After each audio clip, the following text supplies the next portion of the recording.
శ్రీమాత్ర నమః. కుంభమేళాలో పూసలమ్ముకునే మోనాలిసా రాత్రికి రాత్రి వైరల్ అయిపోయింది.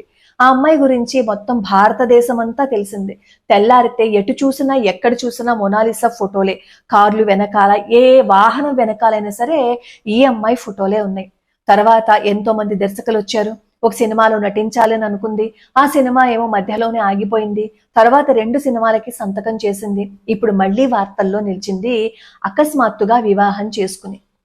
ఆ వివాహం చేసుకున్నప్పుడు ఆ అమ్మాయి మాట్లాడిన మాటలు ఏంటంటే, నాకు ఇష్టం లేని వివాహం చేస్తున్నారు. నేను 6 నెలలు ఒక అబ్బాయిని ప్రేమించాను. ఫేస్బుక్ ద్వారా పరిచయం అట.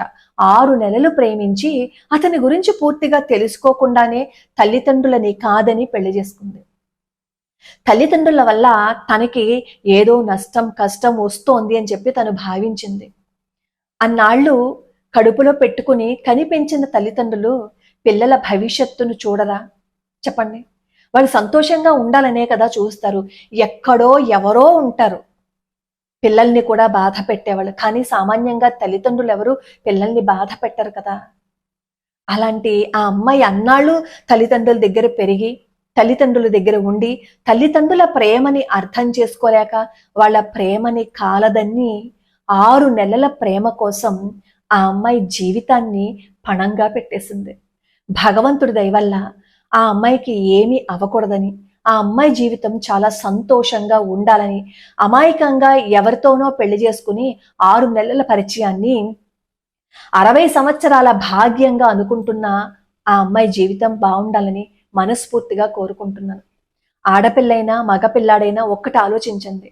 మన మంచి మన తల్లిదండ్రుల కంటే ఎవరికీ తెలియదు.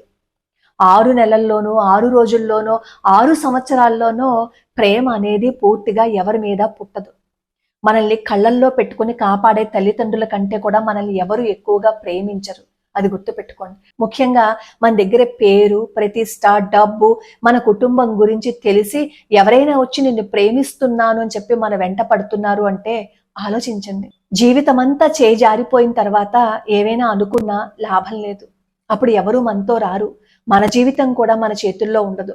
మనం మన జీవితంతో పాటుగా మన కుటుంబాన్ని కూడా రిస్క్లో పెడుతున్నామని ఆలోచించండి. అలా ఆలోచించకపోతే జీవితం ఎక్కడికి వెళ్ళిపోతుందో, తర్వాత ఏమనుకున్నా, ఎంత అనుకున్నా, ఎంత బాధపడినా తిరిగి రాదు ఆ జీవితం. తల్లిదండ్రులు కూడా పిల్లల్ని కళ్ళల్లో పెట్టుకోండి. కళ్ళల్లో పెట్టుకునే చూస్తారనుకోండి ఏ తల్లిదండ్రులైనా. కానీ ఇంకా ఇంకా జాగ్రత్తగా మనం మన పిల్లల్ని కాపాడుకోవాలి. అది ఆడైనా మగైనా. ప్రస్తుతం ఉన్న పరిస్థితుల్లో ఎవరిని మనం నమ్మలేకపోతున్నాం. ఇప్పుడు ఈ మొనాలిసా చేసుకున్న ఆ వివాహం వెనకాల కూడా ఏం జరిగిందో, ఎందుకు జరిగిందో, ఏం జరగబోతోందో ఇవన్నీ క్వశ్చన్ మార్క్స్. అన్నీ జరిగిపోయిన తర్వాత అయ్యో చేజేతులా పాడు చేసుకుందే పిల్ల అని చెప్పి బాధపడతాం. వాళ్ళ అమ్మ నాన్నగారు అయినా సరే ఆ అమ్మాయిని ఒక్కరిని వదిలేకుండా ఆ అమ్మాయి షూటింగ్లకు వెళ్ళేటప్పుడు ఎవరో ఒకళ్ళు వచ్చి ఉండుంటే బాగుండేది. మొదట్లో ఆ అమ్మాయితో పాటు వాళ్ళ కుటుంబ సభ్యులు కూడా ఉండేవారు. కానీ రాను రాను తన వెనకాల వాళ్ళ కుటుంబ సభ్యులు ఎవరూ రావటం లేదు. పిల్లల్ని బయటికి పంపించేటప్పుడు ఎక్కడున్నారు, ఏం చేస్తున్నారు, ఎప్పుడు వస్తారు, వాళ్ళ స్నేహితులేంటి, ఇవన్నీ ఒక్కసారి ఆలోచించండి.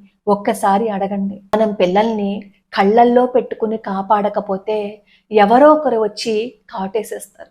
పచ్చని మొక్క ఒకటి మనం వేసాము అని అనుకోండి, ఆ పచ్చని మొక్కని పశువులు తినకుండా చుట్టూ కంచె వేసుకుంటాం కదా.